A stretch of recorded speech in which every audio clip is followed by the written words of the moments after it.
of you. Again, I am coming back to my channel, Asit Government Rule Guru. Let's compete. Today, I will discuss supplementary rules part 1.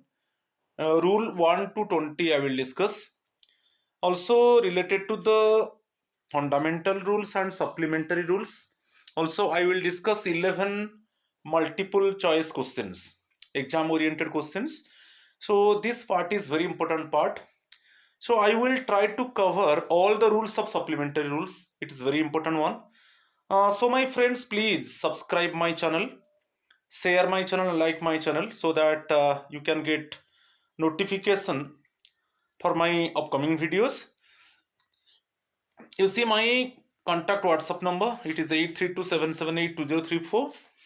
And if you want to join my Telegram channel, link is there. t.me/bapi2034. You can join my Telegram channel, and so that you can up to date yourself about my upcoming videos. Now I am going to start supplementary rules, rule 1 to 20, and also very important 11 multiple choice questions I will discuss related to the fundamental rules and supplementary rules. So first rule 1, supplementary rule 1, it is applicability. It means this rule is applicable for whom? It is clearly given. They apply to those government servants only who are subject to the fundamental rules, and whose pay is debitable to the central revenues. It is very important one. You remember, for those employees actually fundamental rules are applicable. For them also supplementary rules applicable. And the government employees उनको जो पे मिलता है वो central revenue से जिनको पे मिलता है उनके लिए सप्लीमेंटरी रूल्स एप्लीकेबल है. ठीक है, तो overall they apply to all government servants fulfilling these conditions. क्योंकि हम जानते हैं जो फंडामेंटल रूल्स है basically 1922 fundamental rules, it is applicable for all government servants. So definitely for those actually fundamental rules applicable, for them also supplementary rules applicable. But in this case you can get question also. It means the government employees for whom the supplementary rules applicable, their pay is debitable to central revenues. Right? ये applicability है supplementary rule 1. Rule 2 कुछ definitions के ऊपर है. Most important one, actual traveling expenses. जो actual travelling expenses यहाँ पर clearly दे दिया, means the actual cost of transporting a government servant with his servants and personal luggage including charges for ferry and other tolls and for carriage of camp equipment if necessary. So actual travelling expenses, suppose transfer travelling allowance जिसको बोलते हैं, transfer travelling allowance में आपको composite transfer grant मिलेगा CTG. Basically वो basic pay का 80% होता है. ठीक है, यदि अंडमान निकोबार लक्षद्वीप, सो इसमें एक्चुअली आपका सपोज ट्रांसफर हो रहा है तो वहां पर सीटीजी 100% होगा. फिर जो पर्सनल इफेक्ट है, पर्सनल इफेक्ट बेसिकली आपका जो कमोडिटीज है, ठीक है, पर्सनल इफेक्ट के लिए मिलेगा और जो कन्वेयंस अलाउंस के लिए मिलेगा. ठीक है, तो ये सब हम जानते हैं. बेसिकली ट्रांसफर ट्रैवलिंग अलाउंस में सीटीजी मिलेगा, जनरली बेसिक पे का 80%, पर्सनल इफेक्ट जो भी कमोडिटीज आप ट्रांसपोर्ट करोगे उसके लिए मिलेगा, और कन्वेयंस अलाउंस आपके पास कुछ व्हीकल है उसके लिए मिलेगा, और बेसिकली आपका जो फैमिली मेंबर्स है उनका जो टीए के लिए मिलेगा, ट्रैवलिंग अलाउंस के लिए मिलेगा. मगर इसमें आपको याद रखना है, क्लियरली दे दिया कि सपोज कोई होटल में आप स्टे कर रहे हो, hotel accommodation, no, so it does not include charges for hotels कि travellers bungalows or refreshments or for the carriage of stores or conveyances or for presents to coachman and the like, or any allowance for such incidental losses or expenses, ये सब include नहीं होता है. तो actual travelling expenses में इसमें जो definition है सप्लीमेंटरी क्लियरली दे दिया कि बेसिकली आपका जो पर्सनल इफेक्ट जो कमोडिटीज के लिए मिलेगा, ठीक है, और आपका टोल टैक्स के लिए मिलेगा, यहां पर देख लीजिए पर्सनल लगेज के लिए मिलेगा, वो जो basically transportation of goods, toll tax जो भी लगेगा वो मिलेगा, आपका कोई कैंप इक्विपमेंट कैरेज है उसके लिए मिलेगा, मगर यदि कोई होटल अकोमोडेशन है उसके लिए नहीं मिलेगा, ठीक है, कि आपका कोई इंसिडेंटल एक्सपेंसेस है उसके लिए नहीं मिलेगा। तो ये सब क्लियरली दे दिया, ठीक है। तो एक्चुअल ट्रैवलिंग एक्सपेंसेस का डेफिनेशन को आप थोड़ा याद कीजिए कि सपोज ट्रैवलर्स बंगालोज की होटल्स की रिफ्रेशमेंट्स, इसके लिए आपको नहीं मिलेगा, ठीक है, कि इंसिडेंटल लॉसेस कि expenses as the brokerage of crockery wear and tear of furniture, इसके लिए नहीं मिलेगा, ठीक है, ये सब के लिए नहीं मिलेगा। ओनली आपका जो ट्रांसपोर्टिंग है गुड्स, पर्सनल लगेज, जैसे टोल टैक्स है कि आपका कोई कैंप इक्विपमेंट्स है उसका कैरेज के लिए आपको ओके ट्रैवलिंग एक्सपेंसेस के लिए मिलेगा एक्चुअल। तो इसको डेफिनेशन को थोड़ा याद कीजिए।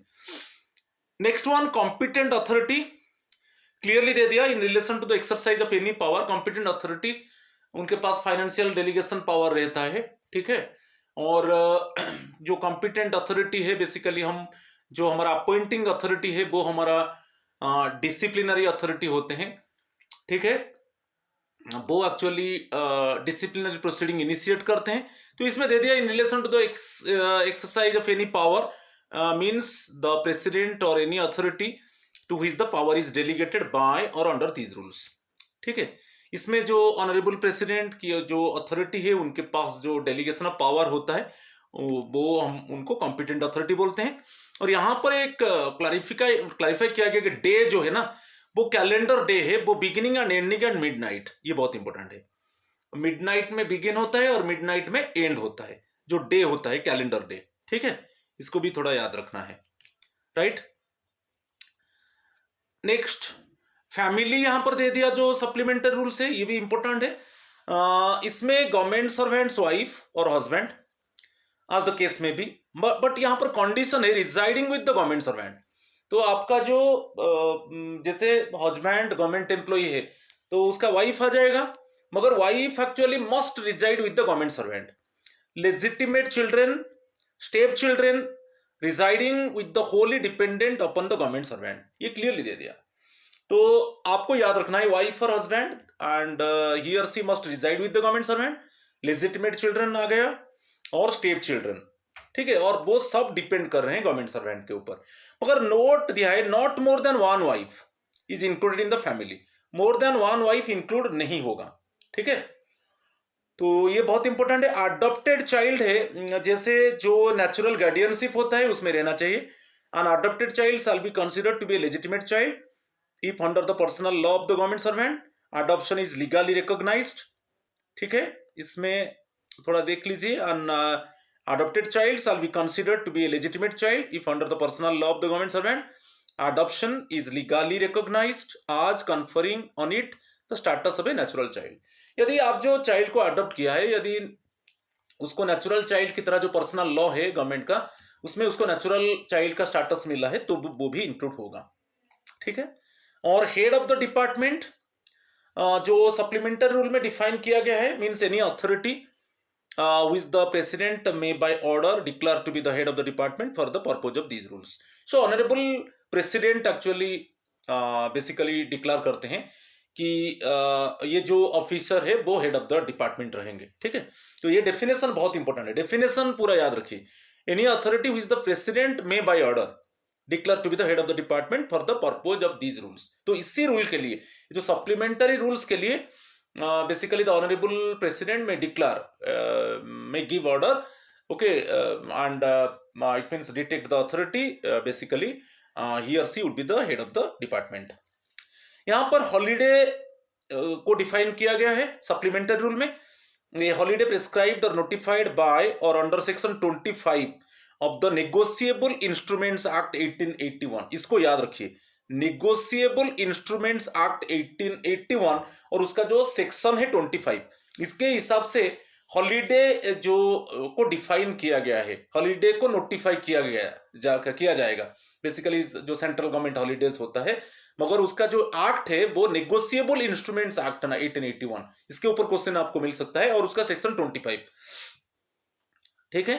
और ट्रांसफर को यहां पर डिफाइन किया गया है, means the movements of a government servant from one headquarter station in which he is employed to another substation. यहां पे दे दिया कि जब ट्रांसफर हो जाता है one headquarter to another headquarter, और to take up the duties of a new post, जब आपको न्यू पोस्ट मिल गया तो आपका हेडक्वार्टर चेंज हो जाएगा, ठीक है। और एक है कि हेडक्वार्टर, नॉर्मली हेडक्वार्टर चेंज हो जाएगा। सपोज अभी एक पोस्ट में हो और आपका ट्रांसफर हो गया, चाहे आपका जो बेसिकली रिक्वेस्ट ट्रांसफर होता है और पब्लिक इंटरेस्ट में होता है, तो आपका हेडक्वार्टर चेंज हो जाता है, सेम पोस्ट मगर आपका हेडक्वार्टर चेंज हो जाएगा। और एक है आपका हेडक्वार्टर चेंज हो जाता है क्योंकि आपको न्यू पोस्ट मिल गया, okay, to take up the new post in new headquarter. तो ट्रांसफर केस में दो चीज को याद रखना है, न्यू पोस्ट से आपका हेडक्वार्टर चेंज हो जाता है, और ऐसे सेम पोस्ट है मगर आपका ट्रांसफर हो जाता है, सेम पोस्ट मगर आपका हेडक्वार्टर चेंज हो जाता है, ठीक है। तो इसको थोड़ा आपको याद रखना है। और अभी बहुत इंपॉर्टेंट है सप्लीमेंट्री रूल 3, ये इंपॉर्टेंट, ये रूल को याद कीजिए, ये मेडिकल फिटनेस सर्टिफिकेट है। when you are getting government job, then you must submit the medical fitness certificate. It is very important one. Okay, each and every employee must submit the medical fitness certificate, and basically it is defined in supplementary rule 3. ये जो rule, ये जो SR3 को आपको, ये supplementary rule 3 को याद रखना है, इसके ऊपर पर्टिकुलर क्वेश्चन आ सकता है। तो सर्टिफिकेट ऐसे होता है, देखिए, I hear bye certify that I have examined जो आपका जो हेल्थ चेकअप आप किया है, डिफरेंट हेल्थ चेकअप किया है, उसको मेंशन कीजिए। A candidate for employment in the department and can not discover that dash, इसमें मेंशन कीजिए, has any disease communicable or otherwise constitutional weakness or bodily infirmity except dash, so I do not consider this disqualification for employment in the office. तो इसको थोड़ा इस तरीके से एक आपको सर्टिफिकेट आपको देना पड़ेगा, मेडिकल फिटनेस सर्टिफिकेट। और ये इसमें बहुत इंपॉर्टेंट है, मेडिकल फिटनेस सर्टिफिकेट जो डिफाइन किया गया है वो बेसिकली सप्लीमेंट्री रूल 3 में है, इसके ऊपर क्वेश्चन आ सकता है, ठीक है। अच्छा चलो, सप्लीमेंट्री रूल 4 में basically competent authority to issue. अच्छा, ये बहुत इंपॉर्टेंट है, ये जो सप्लीमेंट्री रूल 4 बोला है कि कॉम्पिटेंट अथॉरिटी कौन है, who is the competent authority to issue the basically fitness certificate की मेडिकल सर्टिफिकेट, जो medical fitness certificate, who is the competent authority. तो आपको याद रखना है, यदि गेजेटेड गवर्नमेंट सर्वेंट, इसके ऊपर बहुत बार क्वेश्चन आया है, यदि गेजेटेड गवर्नमेंट सर्वेंट है उसके लिए मेडिकल बोर्ड है, तो गेजेटेड गवर्नमेंट सर्वेंट का जो मेडिकल एग्जामाइन मेडिकल बोर्ड करेगा और मेडिकल फिटनेस सर्टिफिकेट वो इशू करेगा, मेडिकल बोर्ड इशू करेगा, कोई पर्टिकुलर मेडिकल प्रैक्टिशनर इशू नहीं करेगा। तो गेजेटेड गवर्नमेंट सर्वेंट के लिए एक मेडिकल बोर्ड एक्चुअली जो मेडिकल फिटनेस सर्टिफिकेट इशू करेगा।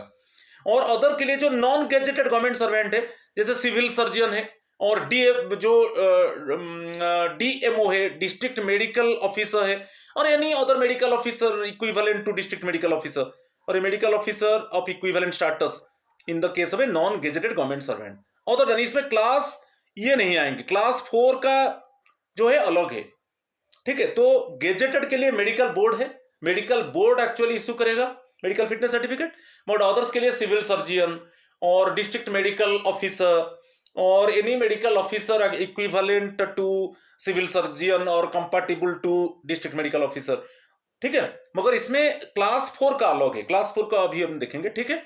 तो आपका क्लियर हो गया कि गेजेटेड गवर्नमेंट सर्वेंट को कौन मेडिकल फिटनेस सर्टिफिकेट इशू करेगा और नॉन गेजेटेड गवर्नमेंट सर्वेंट को कौन मेडिकल फिटनेस सर्टिफिकेट इशू करेगा। ये सप्लीमेंट्री रूल 4 में है, ये बहुत इंपॉर्टेंट है, ठीक है। चलो नेक्स्ट, इसमें दे दिया कि फीमेल कैंडिडेट, ओके, यदि यहां पर फीमेल कैंडिडेट गेजेटेड पोस्ट, यदि फीमेल कैंडिडेट गेजेटेड पोस्ट है, इसमें वही मेडिकल बोर्ड, मगर मेडिकल बोर्ड में एक वोमैन डॉक्टर होना चाहिए।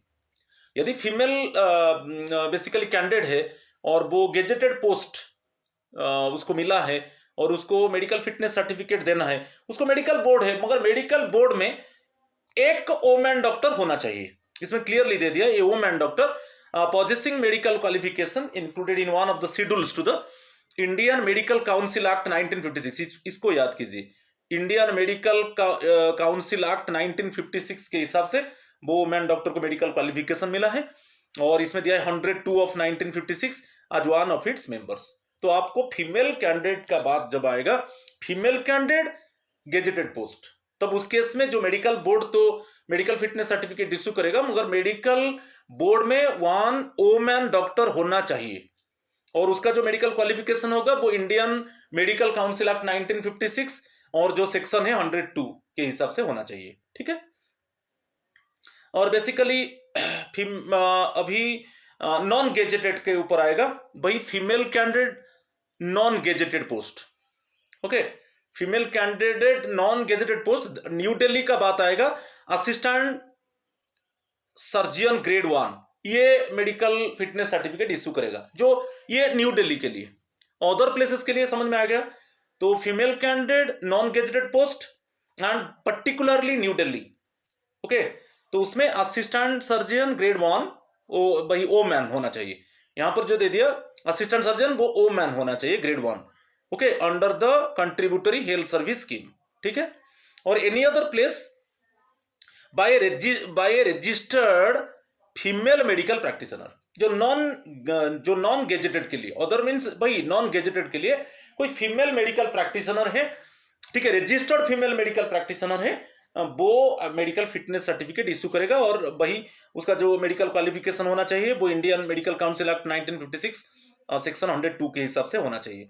इंडियन मेडिकल, यहाँ पर Indian medical central act 1970, homeopathy case होगा तो होम्योपैथी सेंट्रल काउंसिल एक्ट 1973, तो इसको याद रखना है। तो फीमेल के लिए डिफरेंट है, जैसे female candidate gazetted post medical board होगा, मगर मेडिकल बोर्ड में एक वुमेन डॉक्टर होना चाहिए, और यहाँ पर फीमेल कैंडिडेट है और नॉन गेजेटेड पोस्ट है न्यू दिल्ली में assistant surgeon grade 1 women doctor, and other places में रजिस्टर्ड फीमेल मेडिकल प्रैक्टिशनर जिसका क्वालिफिकेशन मेडिकल काउंसिल एक्ट 1956 जो 102 सेक्शन है उसके हिसाब से होना चाहिए, जिसको इंडियन मेडिकल सेंट्रल एक्ट 1970 और होम्योपैथी सेंट्रल काउंसिल एक्ट 1973।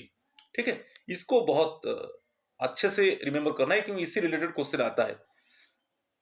ठीक है, नेक्स्ट है अभी ग्रुप 4 जो क्लास 4 एम्प्लॉइज है, जो medical certificate medical fitness certificate उनको इश्यू किया जाएगा ऑथराइज मेडिकल अटेंडेंट। तो इन the case of class 4 government servants the medical certificate shall be signed by the authorized medical attendant। यदि कोई ऑथराइज मेडिकल अटेंडेंट ए में नहीं है तो पास में जो डिस्पेंसरी है, हॉस्पिटल है, उसमें जो गवर्नमेंट मेडिकल ऑफिसर है, ठीक है, वो दे सकते हैं, वो साइन कर सकते हैं। ठीक है, यदि ऑथराइज मेडिकल अटेंडेंट नहीं है, नियर बाय जो गवर्नमेंट मेडिकल ऑफिसर है, चाहे जो हॉस्पिटल है कि डिस्पेंसरी है, इसमें गवर्नमेंट मेडिकल ऑफिसर है, आप उनका साइन ले लो। ये ग्रुप क्लास 4 के लिए। ठीक है, क्लियर? तो ये बहुत इंपॉर्टेंट था, तो इस चीज को थोड़ा ध्यान दीजिए। नेक्स्ट चलेंगे, यहां पर एक दे दिया बहुत इंपॉर्टेंट है, a candidate who is likely to be employed in a temporary capacity continuously for a period exceeding 3 months. तो आप टेम्पोररी कैपेसिटी में, सपोज एक एम्प्लॉई टेम्पोररी कैपेसिटी में काम कर रहा है, और उसका कंटिन्यूअस ब्रेक नहीं होना चाहिए सर्विस, और अभी वो 3 मंथ्स एक्सीडिंग 3 मंथ्स, तो ग्रेटर देन 3 मंथ्स होना चाहिए। ठीक है, और कंटिन्यूअसली काम कर रहा है टेम्पोररी कैपेसिटी में ग्रेटर देन 3 मंथ्स, तो उसको भी सर्टिफिकेट मेडिकल सर्टिफिकेट देना है। Shall produce either before or within a week from the date of employment. Okay, the certificate from the competent medical authority as prescribed in this rule. ये बहुत important है, तो इसमें याद रखिए, यदि जो a candidate who is likely to be employed in a temporary capacity continuously for a period exceeding 3 months, तो यदि उसको जॉब मिलता है तो उसको भी देना है shall produce either before or within a week from the date of employment the certificate from the competent medical authority as prescribed in this rule. और यहां पर दे दिया, a government servant initially employed in an office in a temporary capacity for a period not exceeding 3 months is subsequently retained in that office or is transferred without a break to another office, and the total period of continuous service under government is expected to last for a period exceeding 3 months. He shall produce such a certificate within a week from the date of the orders sanctioning his retention in that office or joining the new office. इसको याद रखना है। तो दो चीज आपको याद रखना है कि जो कंसर्न एम्प्लॉय है टेम्पोररी कैपेसिटी में वो काम कर रहा है और कंटिन्यूसली इट मीन्स उसका जो पीरियड ऑफ सर्विस है वो एक्सीडिंग 3 मंथ्स है, तो उसको मेडिकल सर्टिफिकेट देना है, shall produce either before or within a week from the date of employment. ठीक है।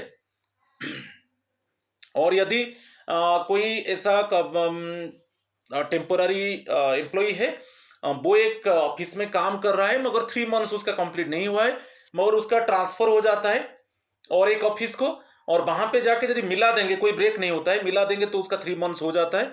ठीक है, 3 मंथ्स कंप्लीट हो जाता है, तब उसको भी medical certificate within a week उसको देना है। ठीक है, तो ये चीज को थोड़ा आपको ध्यान देना है। राइट, चलो सप्लीमेंटरी रूल 4 ए जो सबसेक्शन ए है, exemption from producing medical fitness certificate at the time of joining. यानी ऐसा कुछ कंडीशंस है जिसमें मेडिकल फिटनेस सर्टिफिकेट देना नहीं पड़ेगा। तो किस कंडीशन में देखेंगे, ये जो सप्लीमेंटरी रूल 4 है, जो एक सबसेक्शन ए है, उसमें क्लियरली मेंशन है। तो उसमें आपको ध्यान देना है, the following classes of government servants are exempted from producing a medical certificate.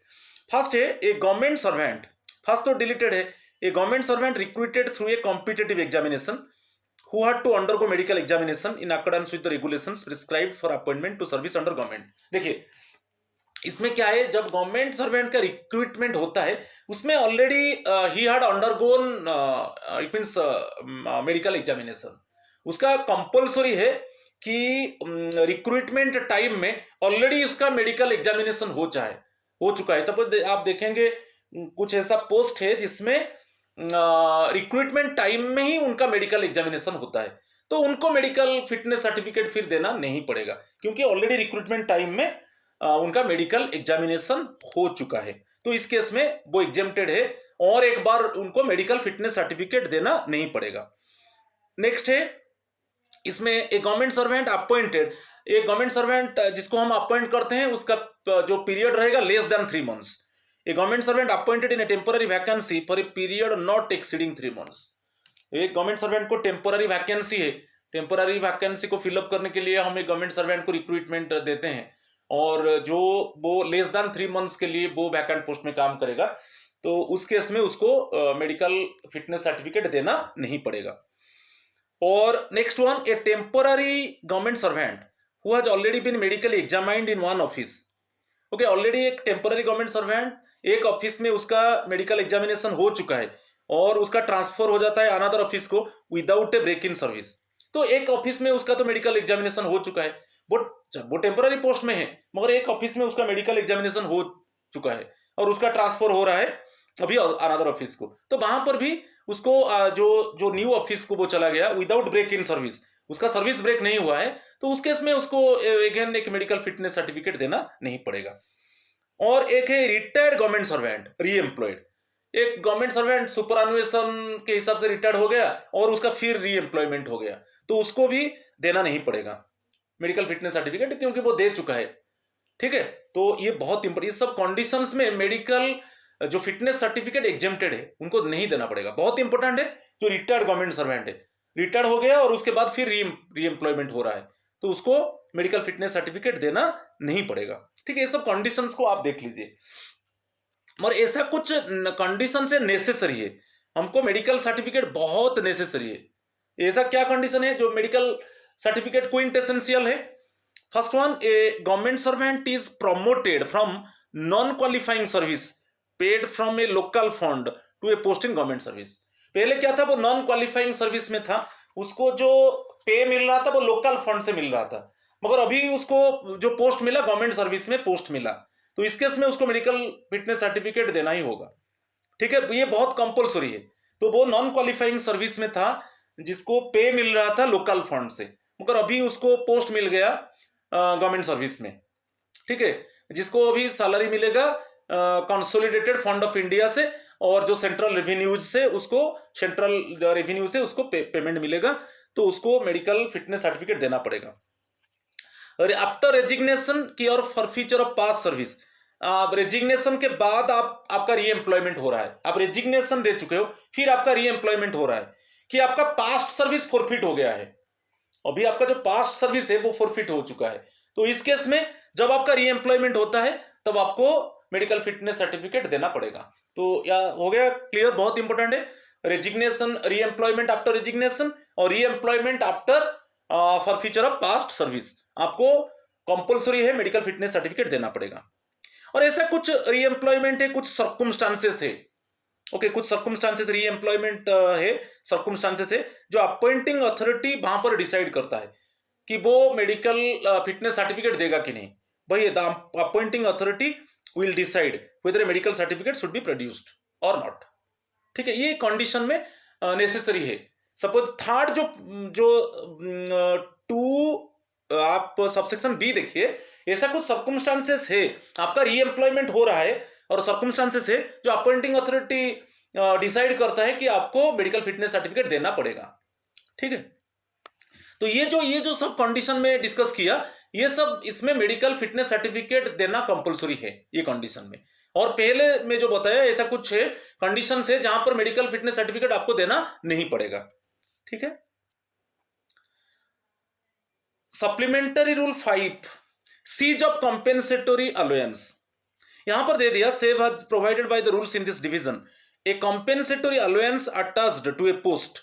आपको एक पोस्ट में कॉम्पेंसेटरी अलाउंस मिल रहा है, क्योंकि कॉम्पेंसेटरी अलाउंस कब मिलेगा, जब आप एक ऐसा स्टेशन में हो और ऐसा पोस्ट में हो जो थोड़ा एक्सपेंसिव है, जिसमें आपका एक्स्ट्रा एक्सपेंडिचर हो रहा है, कि आप ऐसा कोई डिफिकल्ट स्टेशन में हो जो आपका you bear the extra expense, you bear the extra cost, समझ में आ रहा है। तो इस केस में कॉम्पेंसेटरी अलाउंस मिलता है। जब यहां पर दे दिया, अब आपको तो कॉम्पेंसेटरी अलाउंस वो पोस्ट में मिल रहा है, मगर जब आप पोस्ट को वैकेट कर देते हो, वो पोस्ट से वो इट मींस वो पोस्ट को आप छोड़ देते हो, ठीक है। अभी पर्टिकुलर पोस्ट में, इससे एक पर्टिकुलर पोस्ट है जहां पर आप काम कर रहे हो, जहां पे आपका एक्स्ट्रा एक्सपेंस होता है, इसके लिए आपको कॉम्पेंसेटरी अलाउंस मिलता है, मगर अभी वो पोस्ट को आप वैकेट कर दोगे, तो इस केस में आपका कॉम्पेंसेटरी अलाउंस सीज हो जाएगा, बंद हो जाएगा, ठीक है। ये सप्लीमेंटरी रूल 5 ओके डिफाइन किया है। जब आपका पोस्ट वैकेंट हो जाएगा, ठीक है, आप आपका पोस्ट को वैकेट कर दोगे, तब ऑटोमेटिकली आपका कॉम्पेंसेटरी अलाउंस वो सीज हो जाएगा, क्योंकि पर्टिकुलर पोस्ट के लिए आपको कॉम्पेंसेटरी अलाउंस मिल रहा है, क्योंकि you wear the extra expense, for that reason it means you are getting compensatory allowance, ठीक है। नेक्स्ट सप्लीमेंटरी रूल 6 बहुत इंपॉर्टेंट है, ये लीव एंड टेम्पररी ट्रांसफर के ऊपर बोला है, ये भी बहुत इंपॉर्टेंट है, ये जो सप्लीमेंटरी इसके ऊपर क्वेश्चन आता है, ठीक है।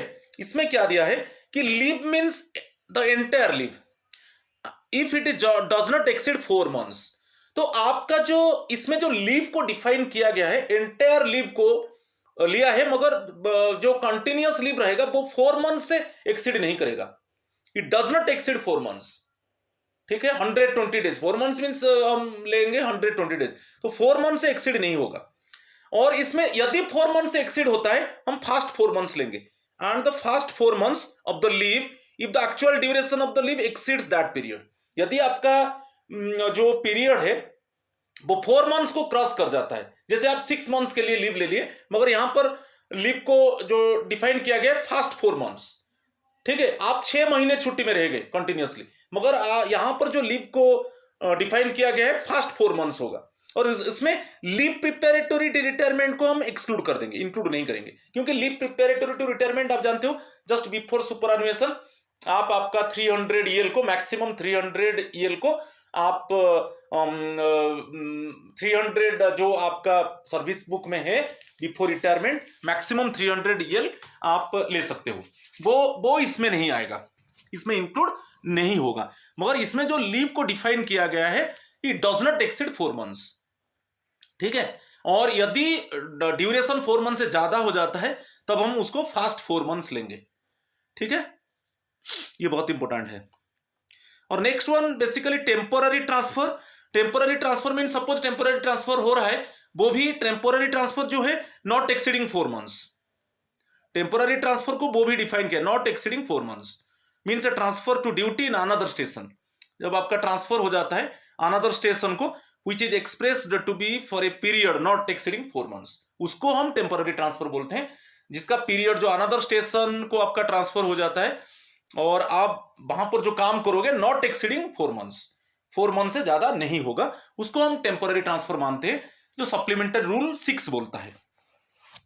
Okay, for this purpose of this division it includes deputation, okay, subject to the limit of 4 months the title to compensatory allowance if the temporary duty is subsequently extended. यदि आपका temporary duty आपको compensatory allowance मिल रहा है, यदि आपका जो temporary duty को सब्सिक्वेंटली एक्सटेंड किया जाता है बियॉन्ड 4 मंथ्स, तभी भी आपको will remain intact up to the date of, तो आपका जो ऑर्डर ऑफ एक्सटेंशन है तब तक आपको कंपेंसेटरी अलाउंस मिलेगा।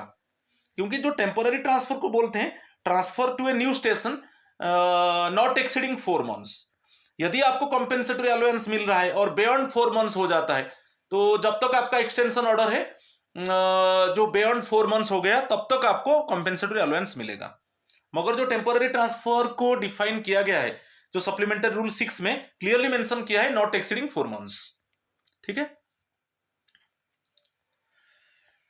Supplementary rule 7 allowance to maintain the animal, ये ज्यादा जरूरत नहीं होता है, मगर आपको याद रखिए सप्लीमेंट्री रूल 7 जो है allowance to maintain the animal, और उसका जो सप्लीमेंट्री रूल 7 एक सबसेक्शन सी है, ये compensatory allowance during joining time, compensatory allowance in joining time. तो उसमें यदि जो ज्वाइनिंग टाइम है, जो आपका ट्रांजिट टाइम है, आपका ज्वाइनिंग टाइम आपको कब मिलता है, जब आपका ट्रांसफर हो जाता है, अब जाकर एक न्यू पोस्ट में ज्वाइन करोगे, कि सेम पोस्ट है आपका हेडक्वार्टर चेंज हो जाता है, ओके, न्यू पोस्ट में ज्वाइन करोगे कि आपका सेम पोस्ट है और आपका ट्रांसफर हो गया, जैसे पब्लिक इंटरेस्ट में not request transfer, request transfer में ज्वाइनिंग टाइम नहीं मिलता है। तो ज्वाइनिंग टाइम के ऊपर आप देख लीजिए फंडामेंटल रूल 105-7, ये भी थोड़ा याद रखिए, ज्वाइनिंग टाइम को डिस्कस किया गया है, इसके ऊपर भी मेरा वीडियो पड़ा है, उसके ऊपर एमसीक्यूज है और एक्सप्लेनेशन थ्योरी रिलेटेड है। फंडामेंटल रूल 105-107 है ज्वाइनिंग टाइम के ऊपर, इसमें क्लियरली मेंशन कर दिया पब्लिक इंटरेस्ट में आपका ट्रांसफर होता है तो आपको ज्वाइनिंग टाइम मिलेगा।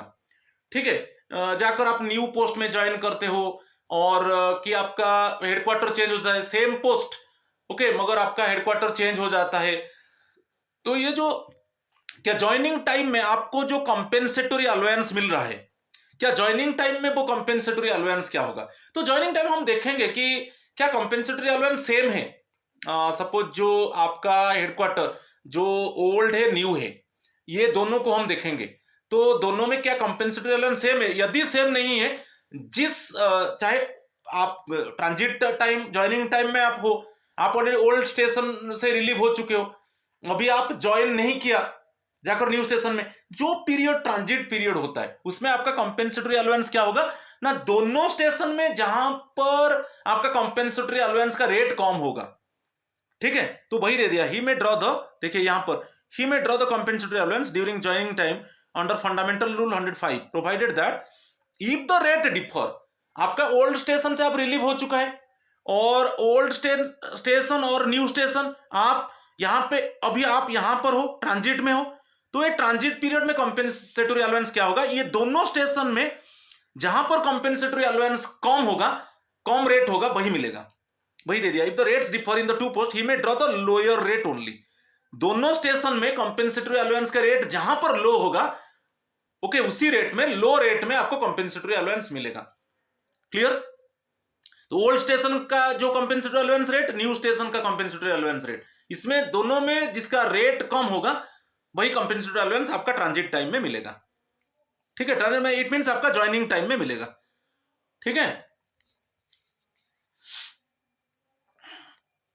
Next one undertaking work in another organisation, इसमें फी रिलेटेड आ जाता है। नो गवर्नमेंट सर्वेंट, ये सप्लीमेंट्री रूल 11 है, इसको फर्स्ट रूल को याद रखना है, ये बहुत इंपॉर्टेंट है। तो नो गवर्नमेंट सर्वेंट में undertake work for another government और ए प्राइवेट और a public body or for a private person or accept fee therefore without the sanction of the competent authority। इसमें क्लियरली दे दिया कि आप बिना परमिशन से, कॉम्पिटेंट अथॉरिटी का, without the permission of the competent authority you cannot render service in any another government की any private sector और इन एनी पब्लिक बॉडी और on the behalf of A private person और accept any फी, क्योंकि competent authority का permission चाहिए। Without permission actually you cannot do work in another government, you cannot do work any private sector, you cannot do work in public body, you cannot do work on behalf of any private person or you cannot accept fee। तो मगर इसमें दे दिया कि who unless the government servant is on leave, तो leave में नहीं, जो सपोज आप लीव में हो और लीव में आप अभी छुट्टी में हो और वहां पर आपको कोई ऐसा बाहर काम करके कोई फी मिलता है, उसको हम नहीं लेंगे। unless the government servant is on leave shall certify that the work can be undertaken without detriment to his official duties and responsibilities. तो आप ऐसा कुछ काम कर सकते हो, you can do some work, so it can not affect your official duties and responsibilities. मगर इसमें दो चीज याद रखना है, कॉम्पिटेंट अथॉरिटी का परमिशन चाहिए। यदि आप जाकर अनदर इट मीन्स गवर्नमेंट में काम करोगे, कोई प्राइवेट सेक्टर में काम करोगे, कोई पब्लिक बॉडी में काम करोगे कि on behalf of any private person, और उसमें आपको कुछ फी आप एक्सेप्ट करोगे, तो ये नहीं हो सकता without permission of the competent authority. और कभी कभी क्या है कि लीव पीरियड में तो ये माना नहीं जाएगा, लीव पीरियड में जाकर ये नहीं कर सकते, मगर अदर टाइम में आप काम कर सकते हो, मगर it can not affect your official duties and responsibilities. ये जो लास्ट वर्ड है, unless the government servant is on leave shall certify that the work can be undertaken without detriment to his official duties and responsibilities. कोई आपका official duties responsibilities को वो harm नहीं कर रहा है तो आप कर सकते हो, और उसमें यदि आपको फी मिलता है तब आपका कॉम्पिटेंट अथॉरिटी का आपको परमिशन लेना चाहिए, मगर लीव पीरियड में ये नहीं मिलेगा। तो आपका कॉम्पिटेंट अथॉरिटी का परमिशन ले जाओ, आप लीव में नहीं हो, लीव में आपको नहीं मिलेगा, कॉम्पिटेंट अथॉरिटी का परमिशन लो कि मुझे कुछ वर्क करना है जिसमें एक्चुअली वो work actually it does not affect my official duties and responsibilities, और ये जो फी मिलेगा क्या मैं उसको रिसीव कर सकता हूं, तो उसका परमिशन कॉम्पिटेंट अथॉरिटी ही देगा। ठीक है, नेक्स्ट वन, ये भी एक सप्लीमेंट्री रूल 12 उसके ऊपर क्वेश्चन आता है, fees to be credited in consolidated fund of India unless the president by special order otherwise directs. तो यदि ऑनरेबल प्रेसिडेंट कुछ स्पेशल ऑर्डर देते हैं, वो एक एक्सेप्शनल केस होता है, अदरवाइज आपको यदि कोई फाइनेंशियल ईयर में 1/3 ऑफ एनी फीस, इसको याद कीजिए 1/3, okay, just you remember this one, it is very important one, 1/3 of any fees in excess of rupees 5,000 paid to a government servant, okay, in a financial year shall be credited to the consolidated fund of India। तो यदि आपको कुछ ऐसा फी मिल रहा है जो फी actually access of rupees 5,000, उसका 1/3, suppose आपको 12,000 एक फी मिल रहा है, ठीक है, इस 5,000 से ज्यादा कितना है 7,000 है, तो उसका 1/3, उसका 1/3 आपको देना पड़ेगा, वो क्रेडिट किसको जाएगा, कंसोलिडेटेड फंड ऑफ इंडिया में क्रेडिट होगा। तो वही है, सपोज आपको 12,000 फी मिल रहा है, वो कितना एक्सेस है, excess of 1/3 of any fees in excess of rupees 5,000, तो 5,000 से कितना एक्सेस है 7,000 है, उसका 1/3 कंसोलिडेटेड फंड ऑफ इंडिया में क्रेडिट होगा। ठीक है, तो इसको याद रखना है, वो क्लियरली दे दिया कि 1/3 of any fees, okay, in excess of rupees 5,000, okay, paid to a government servant in a financial year, total financial year में shall be credited। so suppose total financial year में आपको कुछ फी मिलता है जो परमिशन आप लिया कॉम्पिटेंट अथॉरिटी का, सपोज मेक एग्जाम, पूरा टोटल फाइनेंशियल ईयर में 12,000 एक फी मिला, कुछ ऐसा कुछ आप वर्क कर रहे हो जिसमें आपका ऑफिशियल ड्यूटीज रिस्पॉन्सिबिलिटीज को अफेक्ट नहीं कर रहा है, कॉम्पिटेंट अथॉरिटी ने आपको परमिशन दिया और उसमें आपको 12,000 मिल रहा है, और वो 5,000 से कितना एक्सेस है 7,000 है, तो 7,000 का 1/3 चला जाएगा कंसोलिडेटेड फंड ऑफ इंडिया में क्रेडिट होगा। ठीक है, नोट है यहां पर कुछ एक्सेप्शन केस दे दिया, सपोज कोई एग्जामिनेशन है, तो above rules does not apply to fees received by government servants from universities and other statutory bodies like the institute of chartered accountants and from autonomous bodies which are financed wholly or substantially by government grants or loans for their services connected with the examinations.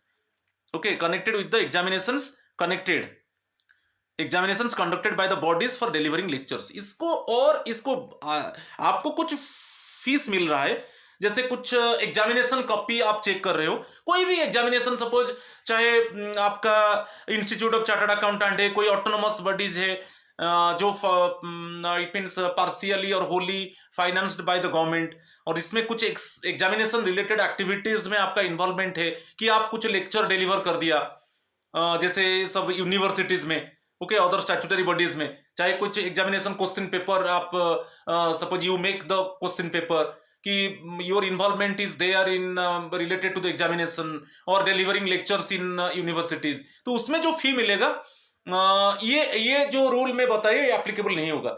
जो आपको फी मिलेगा 5,000 से ज्यादा और उसका 1/3 consolidated fund of India को जाएगा, ये सब नहीं होगा, ठीक है। और इसमें वही है, सपोज कोई पब्लिक सेक्टर अंडरटेकिंग है कि एंटरप्राइजेस है, okay, Holi or substantially owned by the government, और इसका कोई एग्जामिनेशन रिलेटेड एक्टिविटीज है जो आपका इन्वॉल्वमेंट है कि आप जाकर वहां पर लेक्चर डिलीवर किया और उसमें आपको जो फी मिलता है, तो आपको जो मैं बताया इन एक्सेस ऑफ 5,000, उसका 1/3 ऑफ एक्सेस ऑफ 5,000 जो आपको फाइनेंशियल ईयर में 5,000 से ज्यादा, 5,000 से ज्यादा आपको फी मिल रहा है, तो 5,000 से ज्यादा जितना मिलेगा उसका 1/3 कंसोलिडेटेड फंड ऑफ इंडिया को जाता है, पर इस केस में नहीं जाएगा एग्जामिनेशन रिलेटेड एक्टिविटीज में। सपोज वहां पर आप लेक्चर डिलीवर कर रहे हो कि कोई एग्जामिनेशन रिलेटेड एक्टिविटीज में आपका इन्वॉल्वमेंट है और उसमें जो आपको फी मिलता है उसमें कोई कुछ डेबिट नहीं होगा, ठीक है। और जो सप्लीमेंट्री रूल 17 है, ग्रेड्स आप देख लीजिए, डिफरेंट ग्रेड्स है, उसके हिसाब से आपको बेसिकली आपका टीए डीए फिक्स होता है, माइलेज अलाउंस, टीए डीए, आपका रेल टिकट, आपका प्लेन टिकट आप अवेल करोगे कि नहीं, ये सब डिटेल्स है। आप ट्रैवलिंग अलाउंस को देख लीजिए, और इसी के हिसाब से ट्रांसफर ट्रैवलिंग अलाउंस आप देखिए, टीए देखिए कि ट्रांसफर ट्रैवलिंग अलाउंस देखिए, ओके, तो ये पे के हिसाब से आपका फिक्स होता है ना।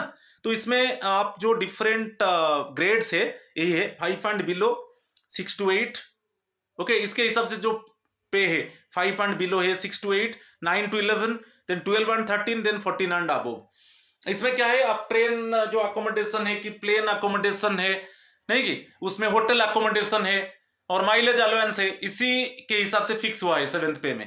तो एक है 5 एंड बिलो और 6 to 8, 9 to 11, 12, 13, 14 and above, ये से 5 एक्चुअली ग्रेडेशन है, ओके। उसके हिसाब से आपका होटल अकोमोडेशन, उसके हिसाब से आपका माइलेज अलाउंस, उसके हिसाब से आप प्लेन में अवेल करोगे कि नहीं, कि उसमें फर्स्ट क्लास ट्रेन की, सेकंड क्लास ट्रेन की, ये सब डिटेल्स, जो इकोनॉमी क्लास और बिजनेस क्लास जो प्लेन में, ये सब सेग्रीगेट किया गया है, ठीक है।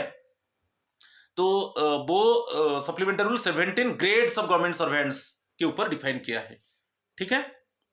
और जो सप्लीमेंट्री रूल 18 है, यहां पर स्पेशल कॉन्सेशन से ये जो 5 ग्रेड्स दे दिया, ये 5 and below, 6 to 8, 9 to 11, 12 and 13, then 14 and above, इसमें a competent authority may for reasons which should be recorded order that any government servant or class of government servant shall be included in a grade higher than or lower than, जो अभी prescribe किया गया, सबसे lower है 5 and below और highest है 14 and above।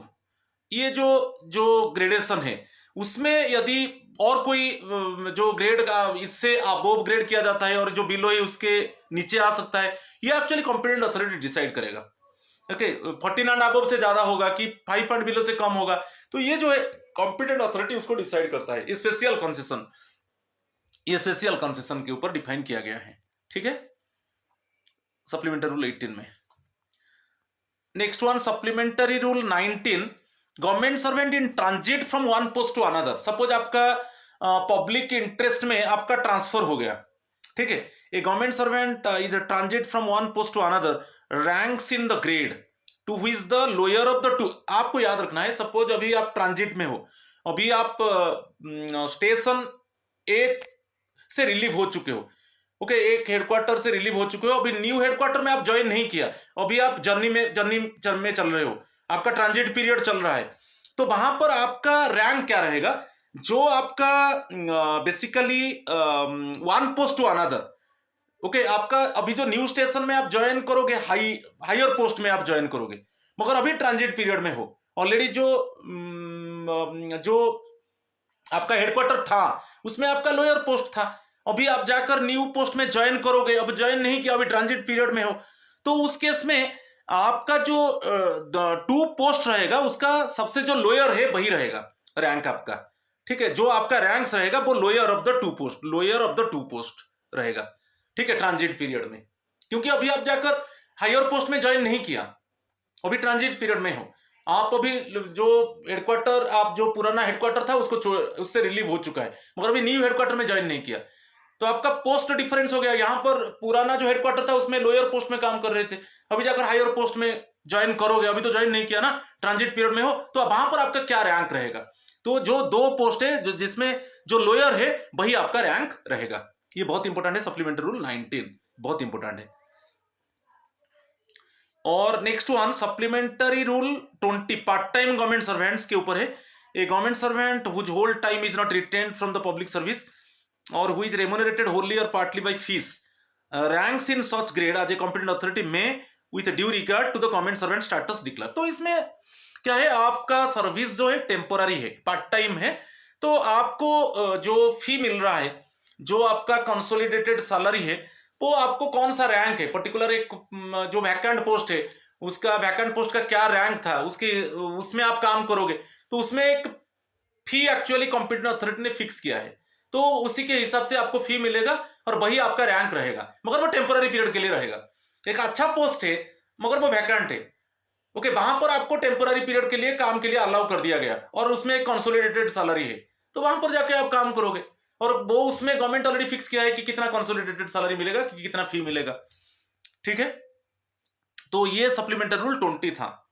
ठीक है, तो आज सप्लीमेंट्री रूल 1 to 20 तक मैं बोला था डिस्कस करने के लिए, नेक्स्ट वीडियो में मैं आगे मैं डिस्कस करूंगा, मगर अभी 11 एमसीक्यूज है, अच्छा एमसीक्यूज है। क्वेश्चन नंबर 1 देखिए, what are the allowances admissible during suspension, suspension time में आप देख लीजिए FR 53 आपको सब्सिस्टेंस अलाउंस मिलता है, ओके, सब्सिस्टेंस अलाउंस मिलता है, तो फर्स्ट 90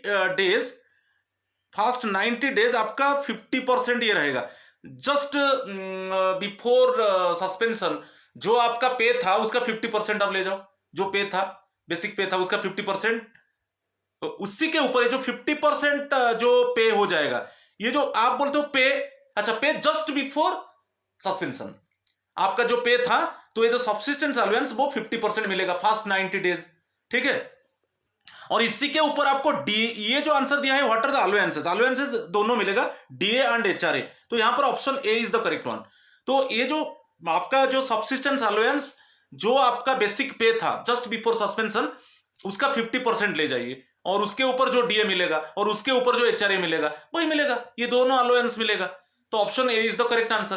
फिर 90 डेज एक्चुअली ये होता है, तो फर्स्ट 90 डेज के बाद यदि आपका सस्पेंशन पीरियड को एक्सटेंशन किया जाता है ये 75% हो जाएगा, यदि आपके वजह से डिले नहीं हुआ 75% होगा, यदि आपके वजह से वो सस्पेंशन आपके वजह से कि जो सस्पेंडेड एम्प्लॉय है उसके वजह से सस्पेंशन पीरियड को एक्सटेंड किया गया तो वहां पर 25% हो जाएगा, मगर जो सस्पेंडेड ऑफिशियल के वजह से एक्चुअली एक्सटेंशन नहीं हुआ तो 75% हो जाएगा बियॉन्ड 90 डेज, ये बियॉन्ड 90 डेज, मगर फर्स्ट 90 डेज 50% पे हो जाएगा, और उसी के ऊपर डीए और उस यही 50% जो पे आपको फिक्स हुआ फर्स्ट 90 डेज में उसी के ऊपर डीए और एचआरए मिलेगा आपको, तो option A is the correct answer, ठीक है। Question number 2, under what circumstances are the central government servants eligible to avail joining time, आप सीसीएस ज्वाइनिंग टाइम रूल्स 1979 आप देख लीजिए, ये मेरा वीडियो में पढ़ा है CCS, okay, jetty joining time rules, okay, और ये 1979, और फंडामेंटल एफआर को आप देखोगे, फंडामेंटल रूल आप देख लीजिए 105 to 107, इसमें ज्वाइनिंग टाइम के ऊपर क्लियरली दिया गया है, तो joining time basically public interest में आपका ट्रांसफर होता है, तो वहां पर आपको ज्वाइनिंग टाइम मिलता है, ठीक है, यहां पर दे दिया to join the new post in a new station, ठीक है, इसमें ज्वाइनिंग टाइम एक न्यू पोस्ट में आप ज्वाइन करोगे और न्यू स्टेशन में तो ज्वाइनिंग टाइम मिलेगा। Transfer on the same post to another station, same post है मगर अभी आप अनदर न्यू हेडक्वार्टर में जाकर ज्वाइन करोगे, क्योंकि पब्लिक इंटरेस्ट में आपका रिक्वेस्ट में नहीं मिलता है, रिक्वेस्ट ट्रांसफर में नहीं, पब्लिक इंटरेस्ट में। तो पब्लिक इंटरेस्ट में आपका सेम पोस्ट है मगर आपका हेडक्वार्टर चेंज हो गया। Okay, next one, same station, same headquarter, transfer from one post to another post in the same station, same station है आपका, ओनली क्या हुआ, one post to another post आपका ट्रांसफर हो गया। तो इसके सभी केस में ज्वाइनिंग टाइम मिलेगा। मगर जो सेम स्टेशन दे दिया इसमें सेम, ये जो थर्ड वाला, ये सेम स्टेशन में ज्वाइनिंग टाइम 1 डेज मिलता है, जो अंडरलाइन कर दिया, और ये 1 डेज को आप अवेल नहीं करोगे तो वो ईएल में क्रेडिट नहीं होगा, ईएल में क्रेडिट नहीं होगा। मगर अदर केस में क्या है, जो ज्वाइनिंग टाइम आपको मिलेगा, सपोज आपको 10 दिन ज्वाइनिंग टाइम मिला, आप 4 दिन ज्वाइनिंग टाइम ले लिए और 6 बच गया ना, वो ईएल में क्रेडिट हो जाएगा। मगर सेम स्टेशन में आपका सपोज 1 पोस्ट से अनदर पोस्ट ट्रांसफर हो गया तो सेम स्टेशन में 1 डे का ज्वाइनिंग टाइम मिलता है, और वो ज्वाइनिंग टाइम आप अवेल नहीं करोगे तो वो ईएल में क्रेडिट नहीं होगा। मगर अदर केस में क्या है, सपोज आपको ज्वाइनिंग टाइम 10 डेज मिला, 10 डेज मिला और अवेल आप कर दिए 6 दिन, 6 डेज आप अवेल किए, बाकी कितना है 4 डेज, ये 4 डेज क्रेडिट हो जाएगा ईएल में। Okay, credit in your EL, credit in EL, right. तो इसको याद रखना है। मगर सेम स्टेशन में ये जो दे दिया, सेम स्टेशन में आपका 1 पोस्ट से अनदर पोस्ट ट्रांसफर हो रहा है, वहां पर 1 डे का ज्वाइनिंग टाइम मिलेगा, आप अवेल नहीं करोगे तो वो ईएल में क्रेडिट नहीं होगा। और ये सभी केस में ज्वाइनिंग टाइम मिलेगा। To join the new post in new station, इसमें मिलेगा।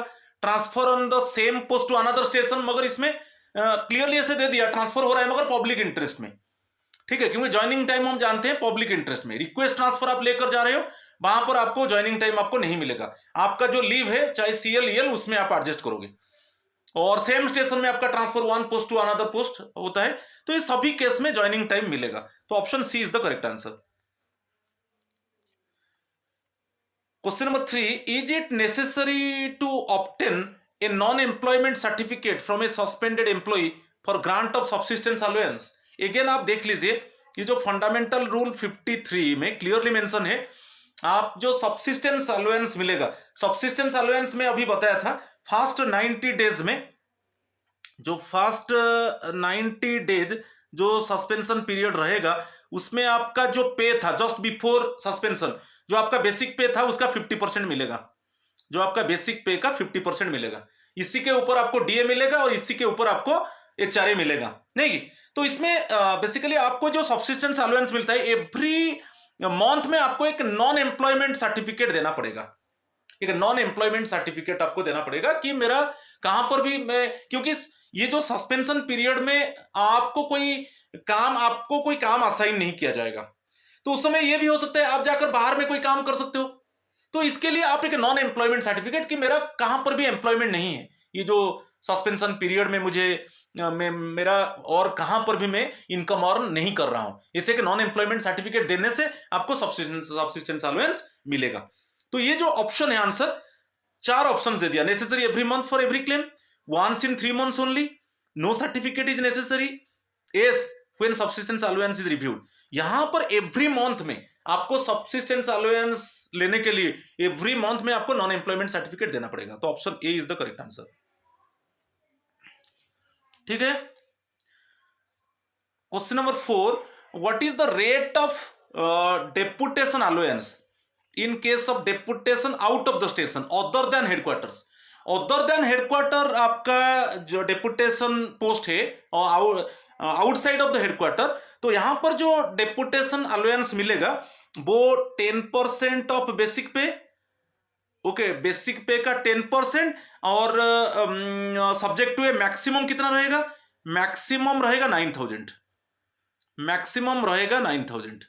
आप देख ले, ये आउट ऑफ द हेडक्वार्टर। यदि सेम स्टेशन में आप डेपुटेशन में हो, यहां पर क्या होगा ना, 5% ऑफ बेसिक पे, 5% ऑफ बेसिक पे, और मैक्सिमम कितना 4000, मैक्सिमम कितना ना 4,500 रुपीज, 4,500 मैक्सिमम। तो अभी ये आउट ऑफ द स्टेशन है, तो option B is the correct answer. 10% of basic pay subject to a maximum of 9,000 per month. और यदि सेम स्टेशन होता 5% of basic pay subject to a maximum of ₹4,500 per month. ठीक है, तो deputation allowance के ऊपर है। तो आपको दो चीज बहुत इंपॉर्टेंट है, सेम स्टेशन और आउट ऑफ स्टेशन। बस सेम हेडक्वार्टर में आपको डेपुटेशन पोस्ट मिला है कि outside of the headquarter, out of the station में आप अभी आपको डेपुटेशन में जाकर आप काम कर रहे हो। ठीक है, तो same station 5% of the basic pay subject to maximum of ₹4,500। Out of the station है अदर देन हेडक्वार्टर से 10% of basic pay subject to maximum of ₹9,000 per month. ठीक है, मेरा वीडियो ऑलरेडी है deputation, foreign service and deputation के ऊपर, आप देख लीजिए। Question number 5, define the number of out of turn promotions as per FRSR to be allowed in the entire service career of a sports person for excellence in international और national sports events। यदि कोई sports person है वो excellent performance दे रहा है international और national level में, तो उसको आउट ऑफ टर्न प्रमोशंस कितना मिलेगा? आउट ऑफ टर्न प्रमोशंस कितना मिलेगा एज पर FRSR, जो एंटायर सर्विस में।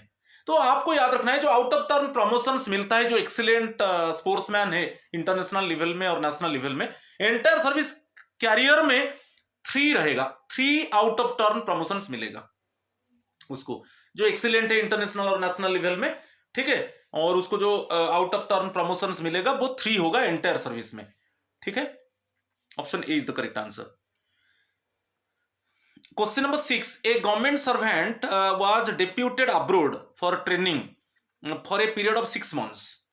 अभी क्या है, ये गवर्नमेंट सर्वेंट को डिप्यूट कर दिया गया अब्रोड में ट्रेनिंग के लिए for a 6 month। So how many months will the official be eligible to claim HRA house rent allowance at the station from where he was deputed for training. तो उसका जो अभी तो वो गवर्नमेंट सर्वेंट तो को अलाउ कर दिया गया, वो अभी अब्रोड चला जाएगा 6 month ट्रेनिंग के लिए। यदि उसका जो बेसिकली पेरेंट हेडक्वार्टर है, उसका फैमिली है, जो पेरेंट हेडक्वार्टर है उसमें उसका फैमिली है, तो इस पेरेंट हेडक्वार्टर में कब तक उसको HRA एज यूजुअल मिलेगा? जो HRA जैसे पेरेंट हेडक्वार्टर में उसको मिला था अभी एज यूजुअल मिलेगा, क्योंकि अभी वो तो अब्रोड चला गया गवर्नमेंट सर्वेंट 6 months ट्रेनिंग के लिए, जो ऑप्शन में दिया है। और यहां पर क्वेश्चन दिया है, ये जो पेरेंट हेडक्वार्टर है जहां पर अभी उसका फैमिली है, जिस हेडक्वार्टर से उसका उसको डेपुटेशन मिला, जो जिसको डिप्यूट कर दिया गया अब्रोड में, ये जो पेरेंट हेडक्वार्टर में उसका फैमिली है, कब तक उसको मिलेगा HRA? तो एज यूजुअल 6 months तक मिलेगा। ठीक है, ये बहुत इंपॉर्टेंट है। तो how many months will the official be eligible to claim HRA at the station? ये देखिए और एक बार, how many months will the official be eligible to claim HRA at the station from where he was deputed for training. जिस station में वो था और जिस स्टेशन से उसको डिप्यूट कर दिया गया अब्रोड ट्रेनिंग के लिए, तो अभी तो वो चला गया मगर उसका फैमिली तो है ना स्टेशन में, तो कब तक एज यूजुअल उसको HRA मिलेगा? 6 months तक मिलेगा। सपोज यहां पर वो 9 months के लिए ट्रेनिंग के लिए चला गया, 9 months के लिए चलेगा, मगर जो अभी उसका फैमिली जो उसका पेरेंट हेडक्वार्टर है ठीक है, उसका पेरेंट हेडक्वार्टर है उसमें उसका फैमिली है, तो उसको कब तक HRA मिलेगा? 6 months तक मिलेगा। याद रखिए, सपोज उसका अब्रोड में ट्रेनिंग 9 months है और जो उसका पेरेंट स्टेशन है, पेरेंट स्टेशन में कब तक उसको HRA मिलेगा? मैक्सिमम 6 months तक मिलेगा।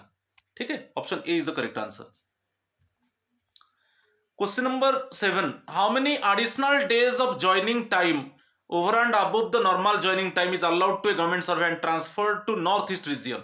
आपको याद रखना है, नॉर्थ ईस्ट रीजन को आपको ट्रांसफर हो रहा है तो 2 है, चाहे आप माने it means transfer to north east region और transfer from north east reason.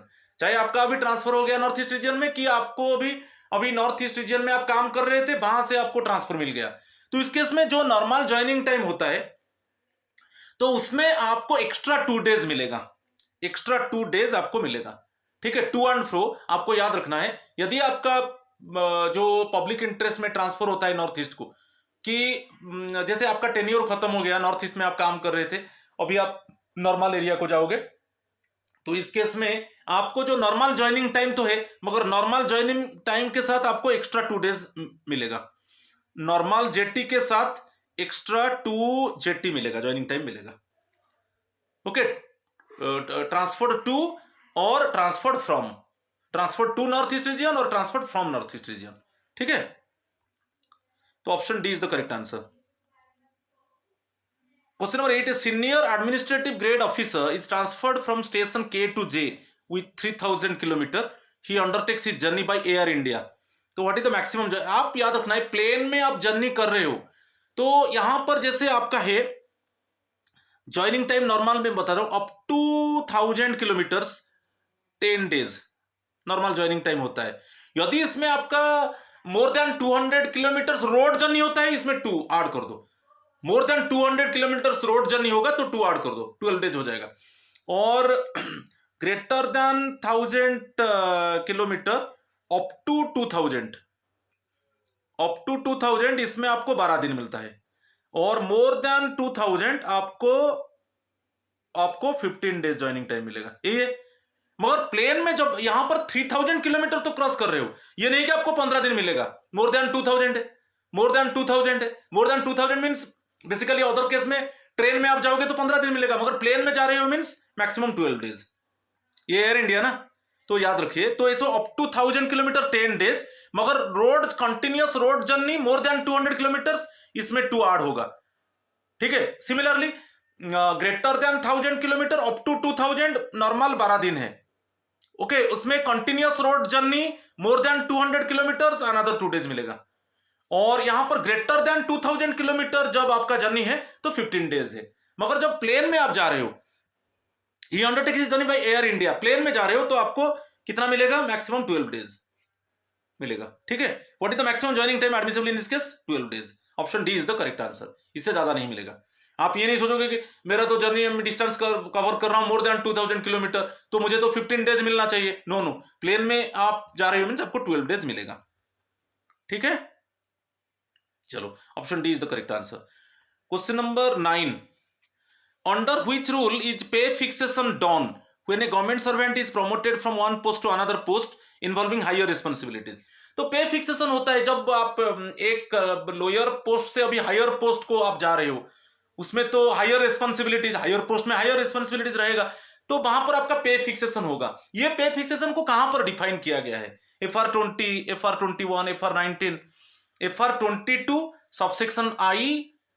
Okay, subsection I का सबसेक्शन A1, तो ये option D is the correct answer, याद रखिए। ओके, जो आपका हायर पोस्ट में आप लोअर पोस्ट से हायर पोस्ट को चले गए जिसमें आपको हायर रिस्पॉन्सिबिलिटी मिलेगा, वहां पर आपका पे फिक्सेशन होगा। वो उसको कहां पर डिफाइन किया गया है, वहां पर फंडामेंटल रूल 22 इसका एक सबसेक्शन आई है। ठीक है, और आई का आप बीट ए और उसका बीट 1 देख लीजिए, इसमें क्लियरली कैसे पे फिक्सेशन होगा क्लियरली डिफाइन किया गया है। तो option D is the correct answer. Question number 10, identify what is the percentage of pension contribution in respect of A group A officer proceeding on foreign service with 7 to 8 years of service आज पर FRSR। यदि आप foreign service में जा रहे हो कोई group A officer, तो उसको जो पेंशन कंट्रीब्यूशन उसका कितना रहेगा, what is the percentage of pension contribution. ठीक है, अभी फॉरेन सर्विस में जा रहे हो, ओके, फॉरेन सर्विस में जब आप जाओगे, ग्रुप ए ऑफिसर जा रहा है तो उसका पेंशन कंट्रीब्यूशन कितना रहेगा, 11%, 9%, 12%, 10%, एक्चुअली वो 11% रहेगा pension contribution. Option A is the correct answer. मेरा डेपुटेशन फॉरेन सर्विस के ऊपर वीडियो है और MCQs है, वहां पर आप देख लीजिए। ठीक है, option A is the correct answer. आज का लास्ट क्वेश्चन है, लास्ट MCQ में बोला था 11 MCQs में डिस्कस करूंगा। Which of the following does not qualify for a grant of honorarium to a government servant. किस केस में आपको ऑनरारियम नहीं मिलेगा, इसमें ऑप्शंस दिया है, किस ऑप्शन में आपको ऑनरारियम नहीं मिलेगा आपको देखना है। The work should be special and of an occasional और इंटरमिटेंट नेचर। इसमें तो ऑनरारियम मिलेगा क्योंकि स्पेशल लग गया, special or of an occasional और intermittent nature, the work should be special है तो ऑनरारियम मिलेगा। ये टेम्पोररी इंक्रीज इन वर्क, ये टेम्पोररी इंक्रीज इन वर्क में नहीं मिलेगा, इसमें ऑनरेरियम नहीं मिलेगा। Next, the work should be either laborious or of a special merit. Laborious special merit हो गया मींस ऑनरेरियम मिलेगा।